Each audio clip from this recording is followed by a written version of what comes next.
Olá, você já pensou no que vai ser do Brasil depois de Bolsonaro? Você já pensou o que a gente precisa fazer depois que Bolsonaro sair do poder?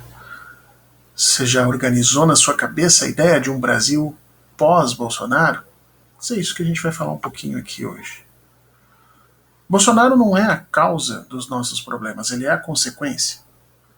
Ainda que nós retiremos Bolsonaro do poder, ou ainda que ele saia democraticamente em 2022, há que se lidar com o bolsonarismo, com esse fascismo brasileiro, que não vai simplesmente deixar de existir. As pessoas que apoiam Bolsonaro apoiam efetivamente porque concordam com o conjunto de valores que ele representa.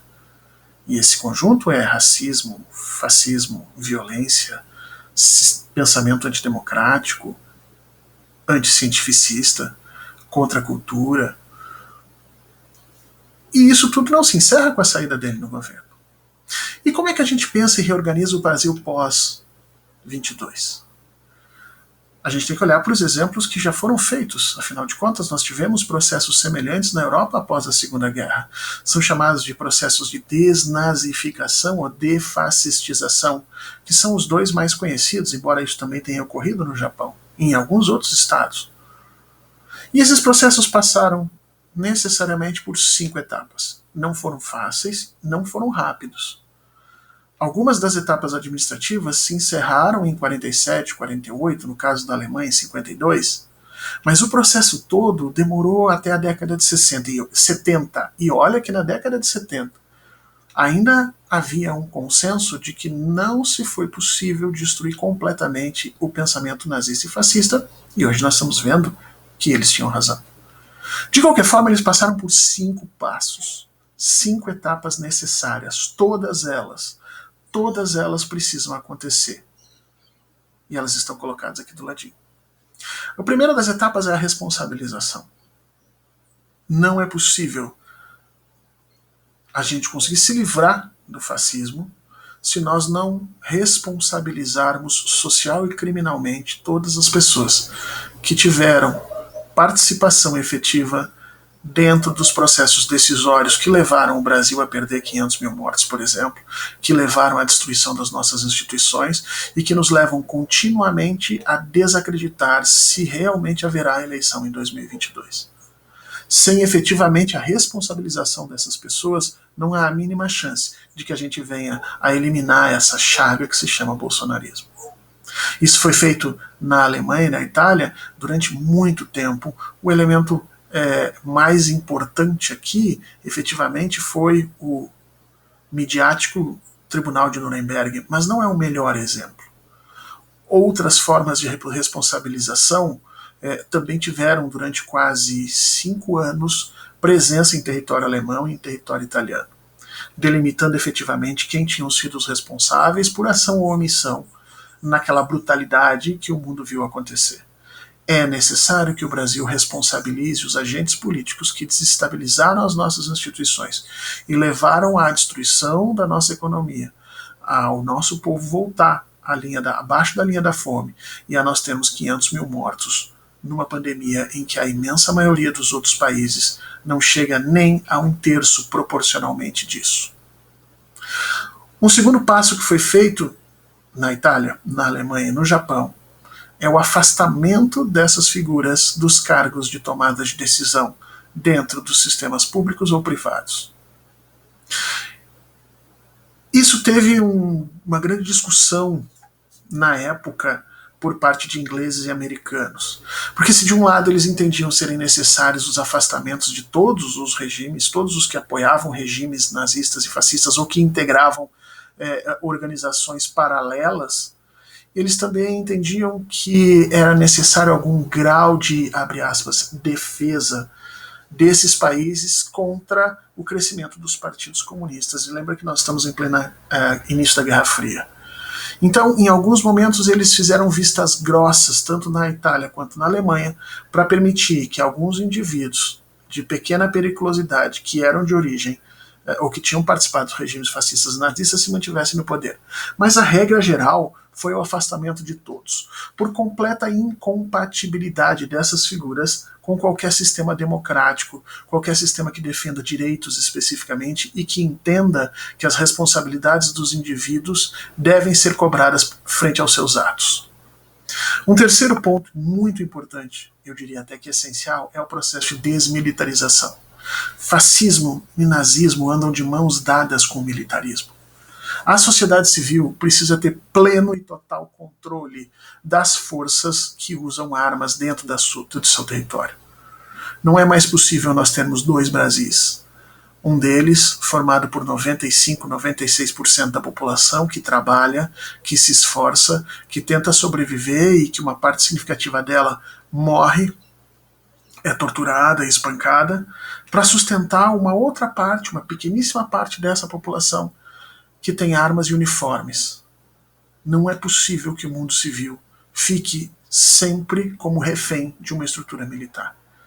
Tanto na Alemanha, quanto na Itália, quanto no Japão, pós-Segunda Guerra, para se eliminar a chaga do nazismo, do fascismo nesses locais, se diminuiu profundamente as forças militares e as forças de defesa dos países, ou se extirpou essas forças como um todo, no caso do Japão. De novo, é necessário que a sociedade civil tenha total e completo controle sobre aqueles grupos que portam armas. Nós os sustentamos. Nós pagamos absolutamente tudo na vida dessa gente. E não é para essa gente ficar abusando do direito que lhe foi dado. A desmilitarização no Brasil precisa ocorrer não apenas no fato dos militares voltarem a ficar dentro dos seus quartéis e de lá serem proibidos de sair, mas também temos que pensar em modelos de polícia em que a desmilitarização seja a tônica. Não é possível mais conviver a democracia brasileira com uma polícia militar como nós temos. Um quarto ponto extremamente importante aqui é a questão da memória. Nenhum país consegue efetivamente construir-se uma sociedade mais justa sem conhecer o seu passado. É necessária a organização de uma política nacional de memória. Tanto na Itália quanto na Alemanha, os locais onde foram perpetradas as maiores barbaridades nazistas foram mantidos, muitos delas, como forma de pedagogia do passado para o futuro. É o monumento ao absurdo, é o monumento à brutalidade que ficou lembrando aos alemães e aos italianos de que aquilo jamais poderia se repetir. A comunidade judaica usa um lema muito bonito, para que não se esqueça, para que nunca mais aconteça. E é para isso que existe a memória. O Brasil precisa urgentemente se reencontrar com o seu passado. O Brasil precisa urgentemente começar a entender efetivamente não só o que aconteceu de 64 até agora, mas o que aconteceu a partir de 2013. E essa construção da memória precisa ser diretamente ligada ao acesso da população.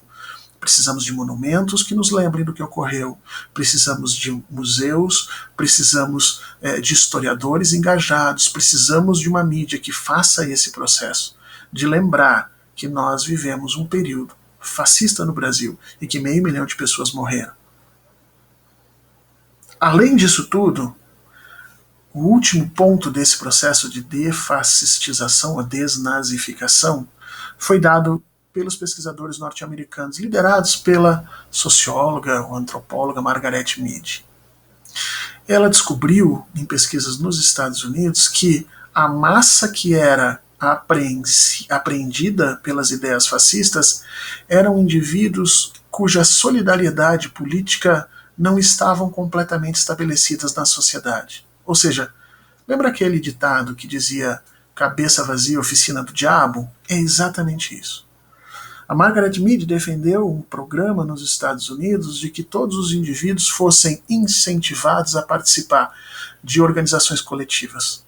Não necessariamente políticas, podiam ser culturais, podiam ser beneficentes, podiam ser esportivas, mas que cada indivíduo estivesse amparado dentro de uma rede, dentro de uma teia coletiva.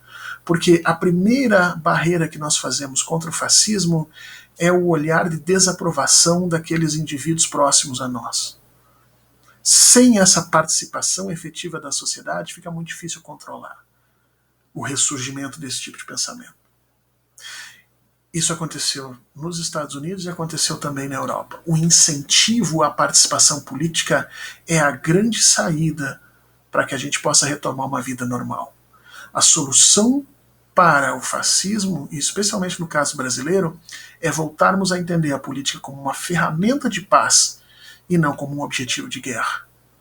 É necessário que nós voltemos a nos organizar em organizações coletivas, sejam elas políticas, sejam elas culturais, sejam elas esportivas, mas aumentar a participação do cidadão no tecido político é essencial para que a gente não venha mais a conviver com esse tipo de absurdo que tomou o Brasil desde 2013 ou 2014 até hoje, e que já nos levou a uma condição de aumento da pobreza, retorno da fome, destruição da nossa economia, destruição das nossas instituições e mais, ou quase 500 mil de mortos.